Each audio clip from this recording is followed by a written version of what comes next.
Les saluda el doctor Reinaldo Pomar. Continuamos con las clases de dermatología. El tema que vamos a tocar ahora es el de tumores cutáneos.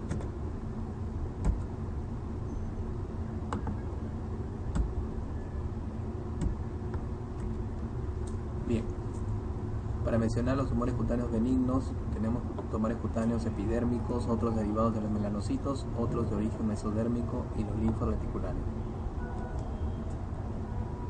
Los tumores epidérmicos benignos, tenemos la queratosis seborreica, los nevos epidérmicos, que son los lunares epidérmicos, los quistes y el cuerno cutáneo. La queratosis seborreica es una lesión benigna, pigmentada, de aspecto verrucoso, de superficie untuosa, algunos mencionan, que se localiza en cara, tronco, y también en otras zonas, pero es más frecuente en esa zona. Es de evolución benigna, no evolucionan a tumores malignos y se asocia a una mayor edad y a factores hereditarios y raciales. El cuerno cutáneo es exactamente como un cuerno, que es por aumento de la capa de queratina, en lo cual siempre debe sospecharse que en la base puede haber una verruga, un carcinoma epidermoide y una queratosis actínica principalmente. Los tumores benignos derivados de melanocitos, tenemos los nevos melanocíticos, nevus de Spitt, el alonevus, nevus azul, los léntigos.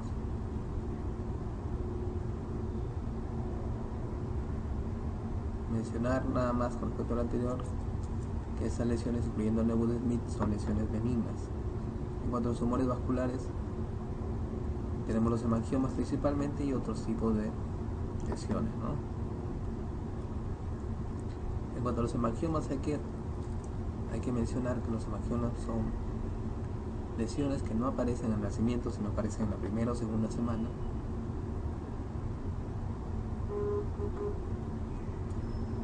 Tienen una fase de crecimiento que va hasta el año de vida y luego de eso tiene una fase meseta en la cual se estabiliza la lesión, que va aproximadamente hasta los 2 años. Luego de los 2 años se empieza a regresionar hasta aproximadamente 8 o 9 años de edad. Es por eso que ustedes ven un paciente con un hemangioma, tienen que decirle que el hemangioma probablemente desaparezca a esa edad, ¿no? Y que puede crecer hasta el año de vida. Y es ahí cuando, en esa etapa, donde se da el tratamiento indicado. Actualmente la primera opción para hemangiomas que amerita tratamiento es el propanolol. Otra opción que se usaba hasta hace unos pocos años son los corticoides sistémicos.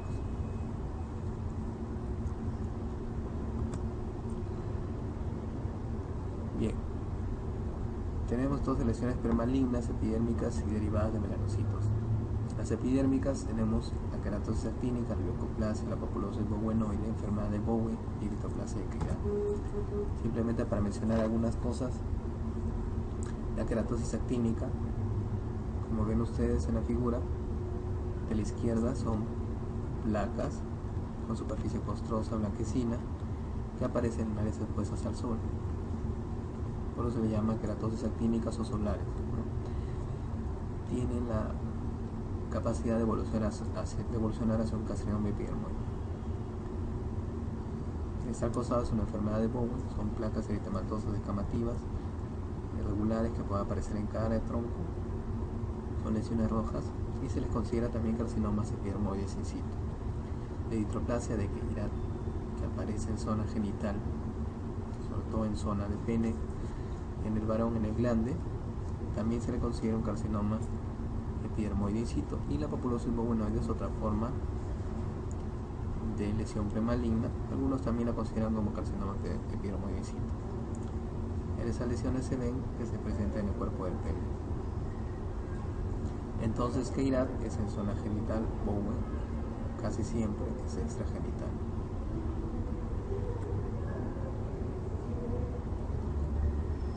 En cuanto a tumores malignos de la epidermis, tenemos carcinoma vasocelular y los celulares. De lo que le van a preguntar probablemente sea acerca de los carcinomas vasocelulares o epiteliomas vasocelulares. Es el tumor maligno más común en el ser humano. Se da en personas sobre todo que tienen piel clara, que tienen una exposición crónica a la luz solar, ya sea intermitente o prolongada, donde las radiaciones que van a estar principalmente involucradas son las radiaciones UVB. Es más frecuente en varones y en pacientes de edad avanzada. En cuanto a localización, principalmente ocurre en zona centrofacial, sobre todo en zona nasal, mejillas y en orejas, es una localización frecuente. Tenemos varias formas clínicas. La forma más común es la nodular, la forma clínica más común, donde se va a ver característicamente, tenemos que observar en la lesión los bordes perlados, nacarados perlados, y además la presencia de telangiectasias, que son esos vasitos capilares dilatados, ¿no? Además hay zonas de ulceración y costra.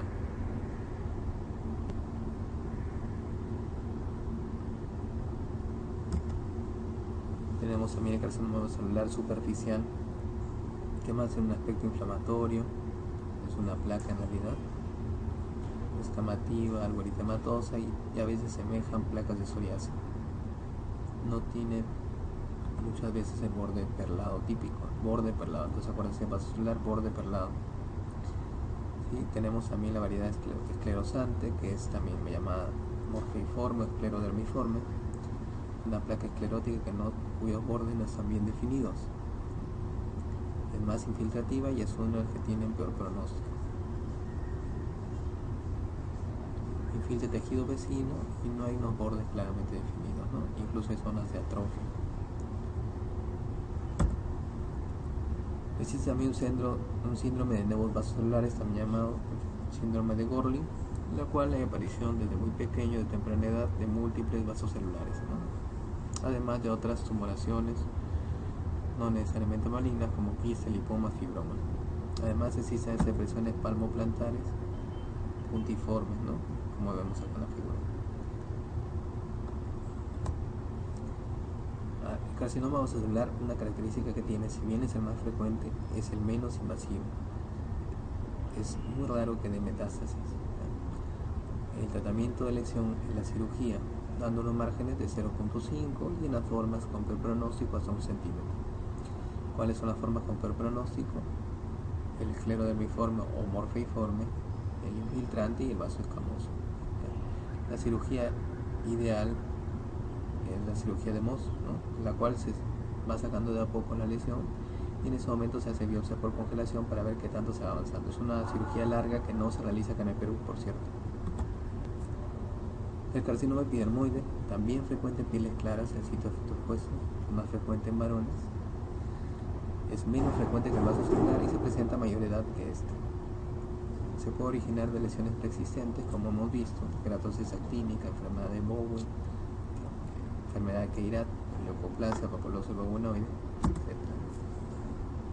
Tiene un aspecto papular o nodular, no hay una forma característica, es eritematoso, de base indurada, pero es muy frecuente la ulceración. La ulceración, el sangrado fácil y la característica que es escamoso, ¿no? Entonces hay algo más. Los epidermoides pueden aparecer sobre cualquier úlcera crónica, como en quemados, en cicatrices antiguas, en úlceras crónicas, lo cual se denomina úlcera de Marjorie. Úlcera de Marjorie son aquellas úlceras que son consideradas carcinoma epidermoides, úlceras crónicas sobre las cuales se sienta una epidermoide, úlcera de Marjorie. Tiene también bajo riesgo de metástasis, pero es mayor que el vaso celular, ¿no? Va hasta el 3%.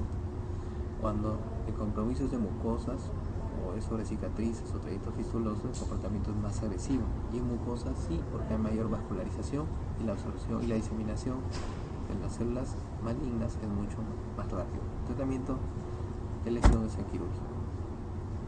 En cuanto a los tumores derivados de melanocitos, tenemos el melanoma maligno. Eso también le van a preguntar probablemente. El melanoma maligno tiene una capacidad de recurrencia y metástasis, ¿no? Es el peor tumor, el tumor cutáneo más, es uno de los más temidos. De los más temidos es el más frecuente. Hay un aumento progresivo de su frecuencia, probablemente porque se detecta mucho más tempranamente, porque hay mayores campañas y el paciente está más informado. Es más frecuente en pieles claras también. Puede surgir de novo o de una lesión preexistente. O sea, un nevus melanocítico puede degenerar a un melanoma, pero también puede originarse de nuevo. El más frecuente mundial es el de extensión superficial, que representa el 70% de melanomas malignos cutáneos primarios, pero ojo, en el Perú no es el más frecuente, ya vamos a ver cuál es el más frecuente.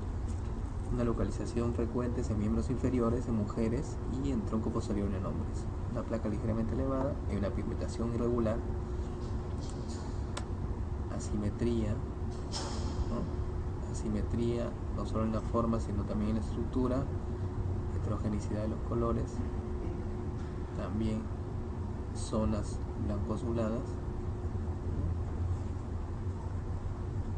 y la pigmentación irregular. Tenemos también la otra presentación, que es el léntigo maligno melanoma, que representa el 5% en personas de edad avanzada, el más frecuente en mujeres, y además es de evolución crónica. El melanoma puede tener dos fases, una fase horizontal, de crecimiento horizontal, y una fase de crecimiento vertical.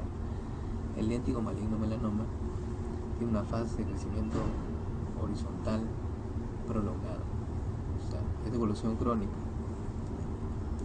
A veces empieza solo como una mácula, una mancha así de diferentes colores, heterogénea, que luego va haciéndose más infiltrada, ¿no? Una placa. Y en algunas ocasiones puede surgir nódulos sobre la superficie cuando ya sobrepasa la membrana basal, pero es de evolución más crónica que el resto. El melanoma maligno nodular, aparentemente no hay una fase de crecimiento radial horizontal, sino de inicio hay una fase de crecimiento vertical, por lo cual es también de peor pronóstico porque tiende a profundizar, ¿no? Ya vamos a ver que el grosor de la invasión es el principal factor pronóstico, ¿no?, de melanoma maligno. Es intensamente pigmentado, pero también hay algunos melanóticos como en la figura. Y el melanoma lateral lentiginoso representa el 10% de total melanomas a nivel mundial, pero en el Perú es el más frecuente. Entonces, pacientes con lunares, manchas en plantas, palmas, en dedos, zonas distales, entonces hay que tener cuidado, hay que observarlos, y algunos recomiendan la extirpación profiláctica, por así decirlo. ¿Ya? Es más frecuente en la raza negra, también puede afectar la uña, como vemos acá, dando una melanoniquia. Es una zona de trauma, por lo cual el trauma constante predispone que una lesión como un lunar que inicialmente es benigno pueda progresar un melanoma maligno. Es el más frecuente en el Perú, el melanoma lateral lentiginoso. Entonces existe una viaje también, el último es en el 2010. Ya saben que T es para el tamaño del tumor, M se refiere a la afectación de ganglios linfáticos regionales, y M cuando hay metástasis a distancia. El T1 es del TIS, esto hay un melanoma in situ. El T1 cuando hay una invasión menor o igual a un milímetro en espesor. Se le subdivide en A y B dependiendo si hay ulceración o no, y el número de mitosis por milímetro cuadrado. El N también es grave afectación, y si hay micrometástasis o macrometástasis es A o B.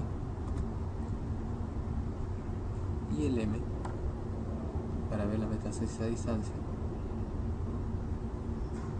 Es importante ver, dentro de los exámenes que pedimos para evaluar a un paciente, también pedimos el cirugenasa láctica, que nos orienta para tumores, pero también para destrucción celular, de piel, de queratinocitos, disfunción hepática, etc. Pero en este caso, la DHL se eleva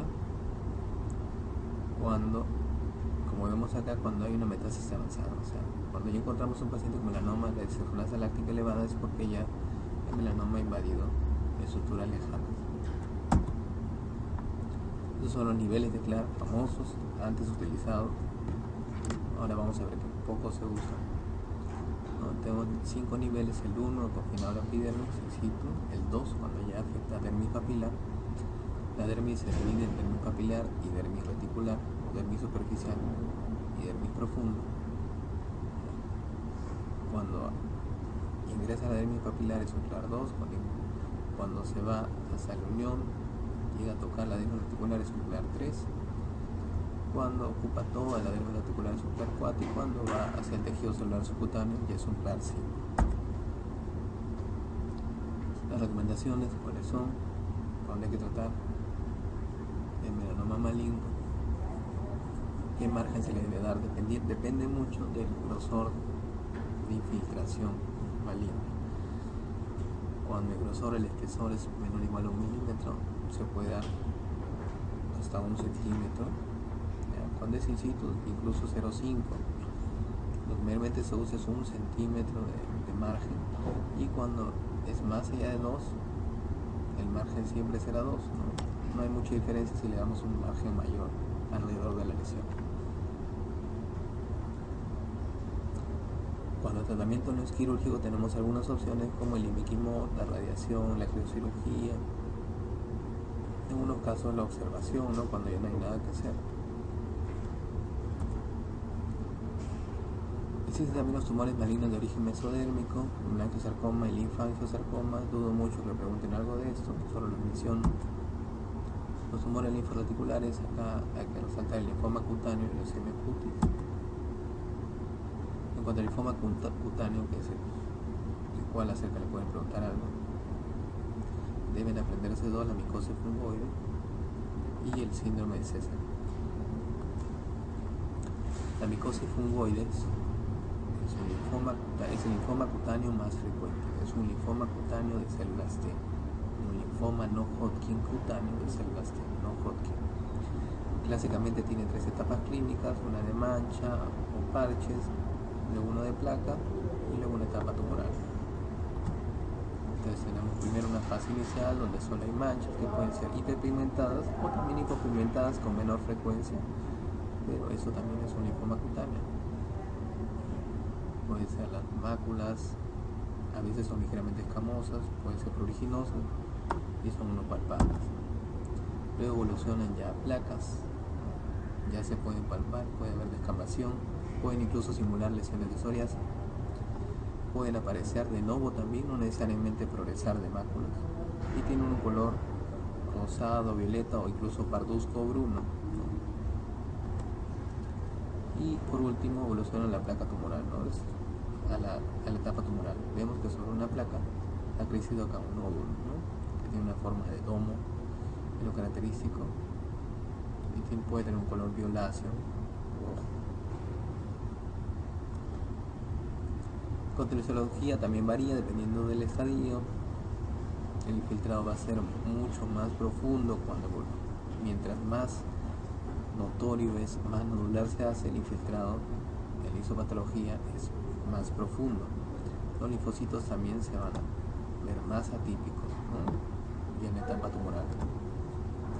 El abordaje al paciente que está con cual sospecha de linfoma cutáneo, cual ya se tiene un diagnóstico confirmado, siempre hay que hacer un scan. Hay que ver si solo compromete piel. Cuando solo compromete piel lo llamamos micosis fungoide. Cuando solo compromete piel se llama micosis fungoide. Se hace estudio de bioquímica, radiografía de tórax, se le puede hacer gamografía, tomografías, PET-scan, y ver si hay adenopatías, para también poder biopsiar esas y si hay afectación pulmonar, en lo cual el pronóstico empeoraría. El tratamiento, cuando son lesiones iniciales de mancha y placa, incluso con fototerapia, como UVA, preparados tópicos como mostaza nitrogenada, puede ir bien. Y cuando ya es una fase tumoral, ya más a tratamiento tipo radioterapia, quimioterapia, paliativos. El pronóstico, la sobrevida también depende de la afectación corporal. Si es menor al 10% de afectación corporal, la sobrevida a los 5 años es del 90%. Mayor al 10%, 70-85%. Si es fase tumoral, la sobrevida disminuye. Si hay afectación granular también, y si hay metástasis también. El síndrome de Sézary, llamamos síndrome de Sézary cuando las células, los linfocitos anormales pasan en la circulación. Cuando son detectados en mayor o igual a 5% esas células anormales, entonces ya hablamos ya de síndrome de Sézary, ya deja de ser una micosis fungoide.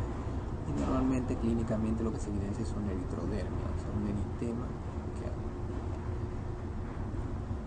que abarca más del 90% de la superficie corporal, ¿no? Y es resistente al tratamiento, pronóstico es peor.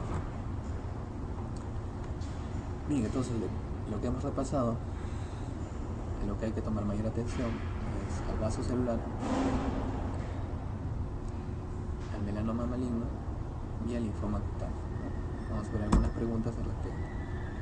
Entonces, ¿cuál es la característica más importante de la lesión para el pronóstico de un paciente con melanoma maligno? Eso viene en el ENAN del 2004. Y hemos visto de que el grosor, ¿no? El grosor es el principal, el más importante. El diámetro no, los bordes tampoco, color, la vascularidad tampoco, el grosor. Entonces acá vemos, ahora lo que se maneja es el espesor de brezo. Ya no se maneja en los niveles de Klein, sino en milímetros se ve la profundidad. ¿Ya? Cuando la profundidad, el espesor es menor a 1.5 milímetros, la tasa de supervivencia a los 5 años es del 93%. Eso depende de otras cosas también, ¿no? Luego va bajando conforme el espesor aumenta, ¿no? También importa si es que hay presencia de la centinela, entre otras cosas. En el carcinoma vascular todo es cierto, excepto eso vino en el resultado médico. ¿Es el tumor maligno más frecuente de la piel? Cierto. ¿Puede dar metástasis por continuidad local? Sí. No es lo más frecuente, pero sí. El tratamiento quirúrgico es el más aconsejable, ¿verdad? La forma clínica esclerodermiforme tiene mejor pronóstico, creo que lo hablamos. ¿Y la pápula perlada es característica del tumor? Sí, la pápula perlada, los bordes perlados es la característica de esta lesión. La D. Entonces vemos que el vaso celular y el pronóstico son la forma esclerodermiforme, el vaso escamoso y el infiltrante. Correlaciones: hemangiomas, queratosis solar, lipoma, queratosis seborreica, papiloma.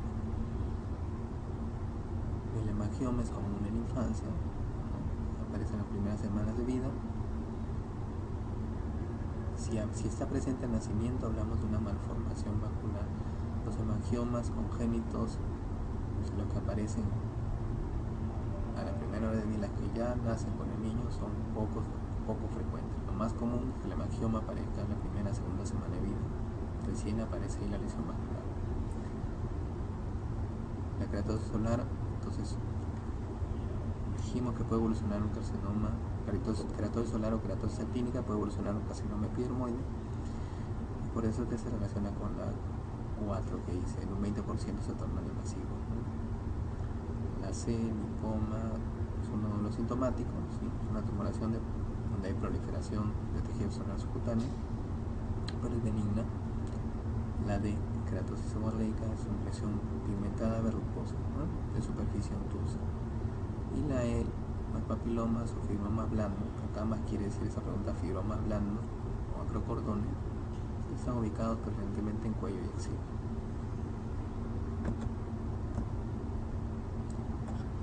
Correlaciones. El carcinoma vasocelular es el tumor cutáneo más frecuente y menos agresivo, ¿sí? El melanoma maligno es el tumor cutáneo menos frecuente y más agresivo. Acá vemos el carcinoma epidermoide, es un tumor relacionado a queratosis solar, ¿sí? La queratosis solar puede preceder un carcinoma epidermoide, ya lo mencionamos. Tumor que debe, la micosis fungoide es un tumor de progresión lenta y sostenida, sí, porque tiene etapas. Cuando hablamos de micosis fungoide hablamos sobre linfoma cutáneo, ¿no? Cutáneo, de células T, no Hodgkin. Entonces es de progresión lenta y sostenida, tiene etapas, máculas, parches, luego sigue placas y luego sigue nódulo, ¿no? Y el sarcoma de Kaposi es un tumor que debe diferenciarse de la verruga peruana.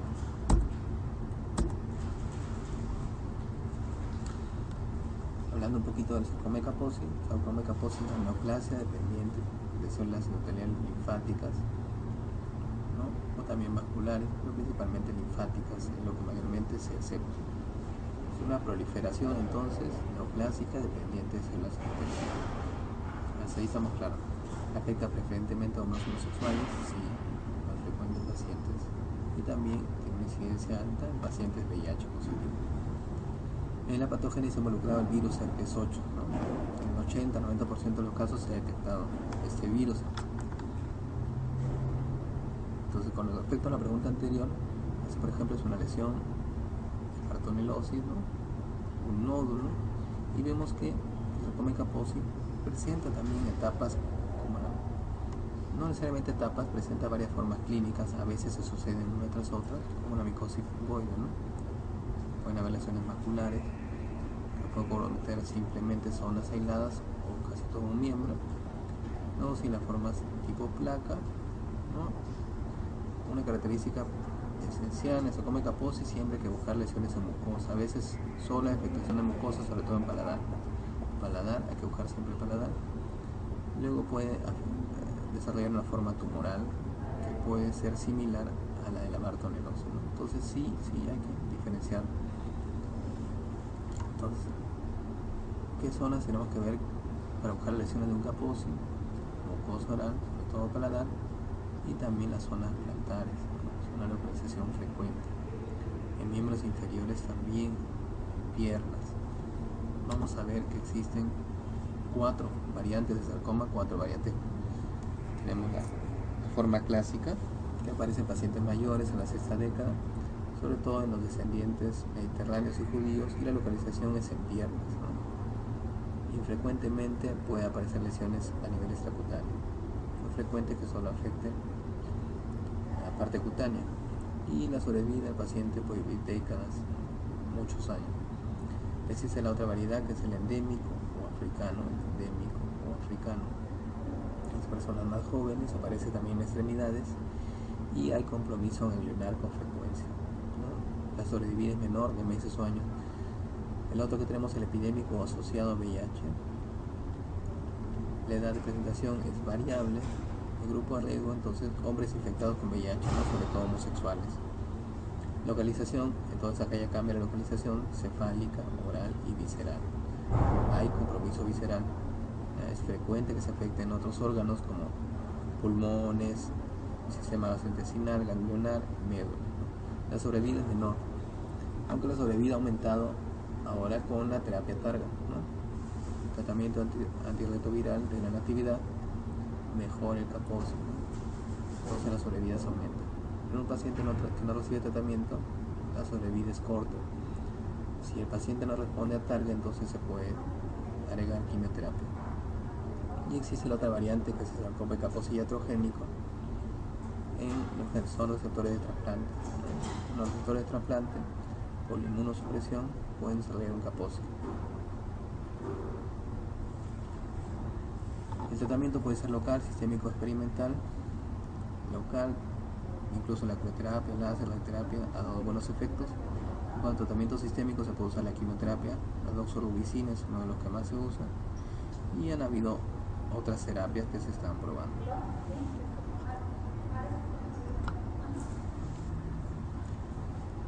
Con la siguiente pregunta, ¿cuál de las siguientes lesiones melanocíticas benignas muestra un mayor riesgo de degenerar en melanoma maligno? Nevus azul celular, nevo melanocítico de palmas o plantas, nevo melanocítico congénito gigante, nevo melanocítico muy hiperpigmentado o nevus de espina. Nevus azul celular, respuesta a la C, melanocítico congénito gigante. Ese es un nevo melanocítico congénito gigante. Se llaman así los que miden más de 20 centímetros. Más de 20 centímetros hablamos de un nevo melanocítico gigante. Acá tenemos una presentación en traje de baño por la forma y distribución. Y vemos que se acompaña además de una lesión tumoral en su superficie, ¿no? Dependiendo del tamaño, la progresión hacia un melanoma puede ir hasta 15-20%. Es bastante alto, ¿no? Hay pacientes, incluso hay niños que nacen ya con melanomas metastásicos, porque intraútero han desarrollado esa metástasis, esa transformación maligna. Eso es un nevus azul. Tiene esa coloración debido a que las células dérmicas, las células névicas, están a nivel más profundo en la dermis. Por eso es que por un efecto llamado efecto Tyndall adquieren este color azulado. Y eso es un nevus de Spitz, que en realidad es una tumoración benigna, frecuente en la infancia, que tiene este color característico, rosado, rojo claro. El nuevo menorcítico de palmas o plantas, si bien está escrito a riesgo, no supera el riesgo del nuevo melanocítico congénito, pero gigante.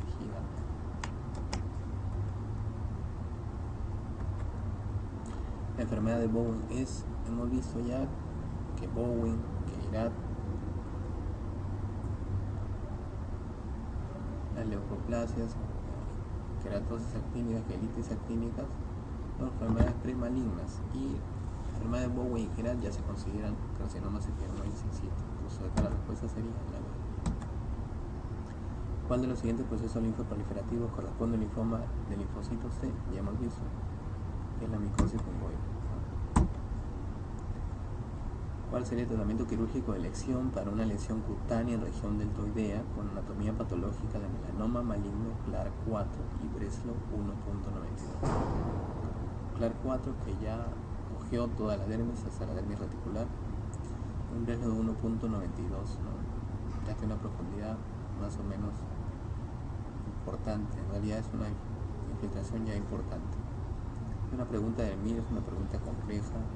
No les van a poner una pregunta así para el ENAM, ni siquiera para el occidentado médico. Pero vamos a responder. Ampliación de márgenes de 1 centímetro a 2 centímetros. Detección de ganglio centinela. La respuesta es la C. ¿Por qué? Entonces, ¿cuál es la recomendación para manejo quirúrgico?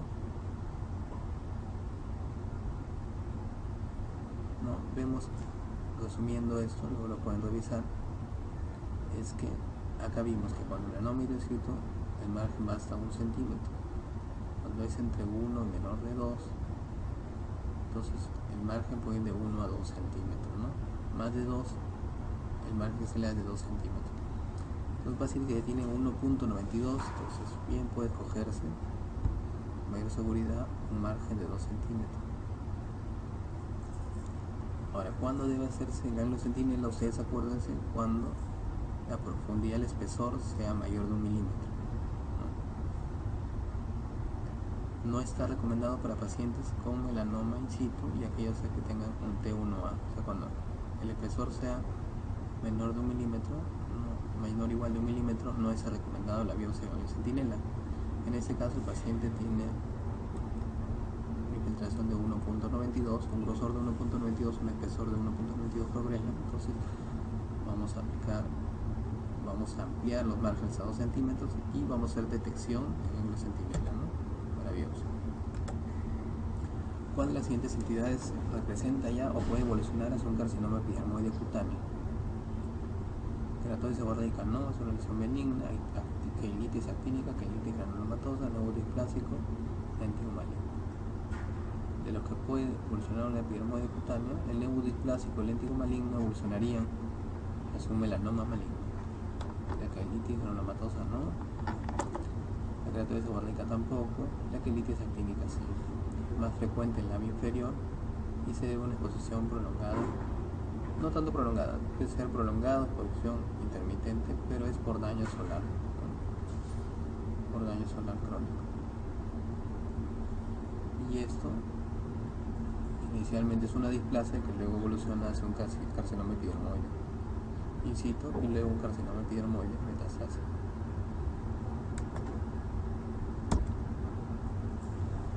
Otra pregunta del MIR, paciente de 35 años intervenido en melanoma de extensión superficial en la pierna con un margen peritumoral de 2 centímetros. El estudio histológico reveló un espesor, un Breslow de 1.2 milímetros. ¿Cuál es la actitud a seguir? Y hemos visto más de 1 milímetro, entonces lo que hacemos es biopsiar ganglio centinela. Eso es lo que deben recordar. No, la intervención para ampliar márgenes no, porque ya sí son un margen de 2 centímetros, más allá de 2 centímetros no hay diferencia significativa con un margen mayor. Vaciamiento ganglionar rutinario no, hay que detectar el ganglio centinela, radioterapia tampoco, ¿no? Pues ya estaríamos hablando solo de un tratamiento paliativo, inmunoterapia tampoco. Después se la ve. Repitiendo lo mismo, entonces, por la medida más de 1 milímetro, entonces ya podemos realizar un margen de 2 centímetros y el ganglio centinela cuando el espesor, el Breslow es mayor de 1 milímetro. Otra pregunta del MIR, paciente de 75 años consulta por una mácula pigmentada heterocroma, quiere decir de varios colores, de contorno irregular de unos 2 por 3 centímetros de diámetro, localizado en mejilla derecha, que ha experimentado un crecimiento muy lento en los últimos años. ¿Cuál es el diagnóstico más probable? Melanoma lentiginoso acral, no. Acral no, porque eso es en mejilla. Lentigo maligno, que esa debe ser. Carcinoma solar pigmentado, no es la característica eso, ¿no? Si nos hablaran de una lesión nodular o una placa con bordes perlados, telangiectasias en la superficie, ¿no? En algunas zonas de ulceración postrosa, podríamos sospechar un vaso celular, pero esa tiene otras características. Es básicamente una mancha, una mácula heterogénea, colores heterogéneos, de crecimiento lento en mejilla. Entonces, acá vemos el lentigo maligno, ¿no? Lentigo maligno es de evolución crónica, es así como se ve, como una mancha de diferentes tonalidades, irregulares, asimétrica. Evoluciona, empieza como un léntigo, luego evoluciona a un léntigo maligno, un melanoma léntigo maligno. Primero tiene una fase radial horizontal de larga data y luego puede profundizar con una fase vertical. El nevus de Ota es un nevus congénito, acuérdense de Ota, carota, aparece en la cara. Y el nevus de Ito, si le preguntan por nevus de Ito, el hombrito, aparece a nivel de hombro, ¿no? Zona de espalda, tronco, principalmente hombro. Ota, carota, nevus de Ito, hombrito. Y el tema fijopigmentado, que es un tipo de reacción medicamentosa.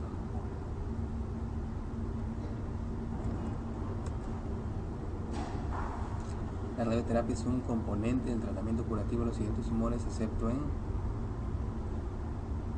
cáncer de mama, linfoma de Hodgkin, cáncer de próstata, melanoma, cáncer de cervix. Bueno, nosotros sabemos que el melanoma no se cura con radioterapia, es tratamiento paliativo nada más. En algunas de las otras opciones podría ser curativo, pero en el melanoma no. Otra pregunta del MIR. ¿Cuál de las siguientes lesiones pigmentares constituye con mayor frecuencia un precursor potencial de melanoma cutáneo? Nevus congénito puede ser, pero dice con mayor frecuencia. Nevus azul, también hay nevus azul maligno, pero no es muy frecuente. Nevus de células fusiformes epiteloides podrían también evolucionar a un melanoma maligno. Un alonevus, también un nevus displásico. Si nos dijera nevus congénito maligno, tendría dudas, ¿no? ¿Cuál sería la respuesta? Pero acá no, perdón, un nevus congénito gigante. Pero acá solo nos menciona un nevus congénito. El nevus displásico, cuando te hablan de nevus displásico, nevus de Clark, que es el otro nombre que lleva, ya hay células que están alteradas, células anormales. Entonces es mucho más frecuente, es mucho más posible que esas células puedan volverse más malignas, ¿no? Que evolucionen a melanoma. La respuesta es la E. Otra pregunta del MIR. ¿Cuál es el principal factor condicionante del pronóstico de un melanoma maligno sin metástasis en tránsito, ganglionares ni hematógenos? ¿Cuál es el principal factor condicionante? Esto sí le pueden preguntar. Entonces es el Breslow, ¿no? El espesor, la profundidad, el grosor, así se lo pueden preguntar en milímetros, ¿ya? Ese es el Breslow, no el Clark. El Clark solo se usa cuando el espesor, tenemos un melanoma de espesor menor de 1 milímetro y cuando no se puede medir el índice de mitosis. Solo en esa condición se reporta Clark, no tiene validez el Clark, después no. Entonces la respuesta acá sería el espesor de la lesión medido en milímetros, que es el Breslow. Volvemos a repetir, Breslow, espesor de Breslow. Ese es el principal factor pronóstico.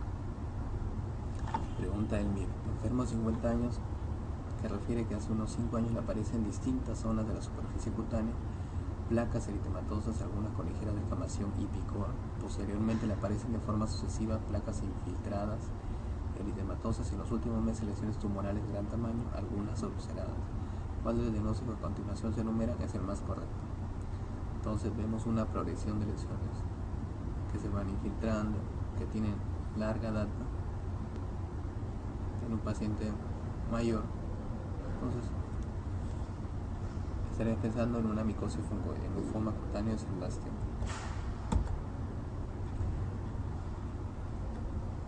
hice la misma pregunta, se ha repetido.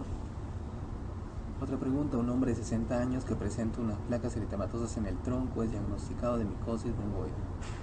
Con dicho diagnóstico entenderemos que el paciente se halla afecto de un linfoma no Hodgkin de fenotipo de células T.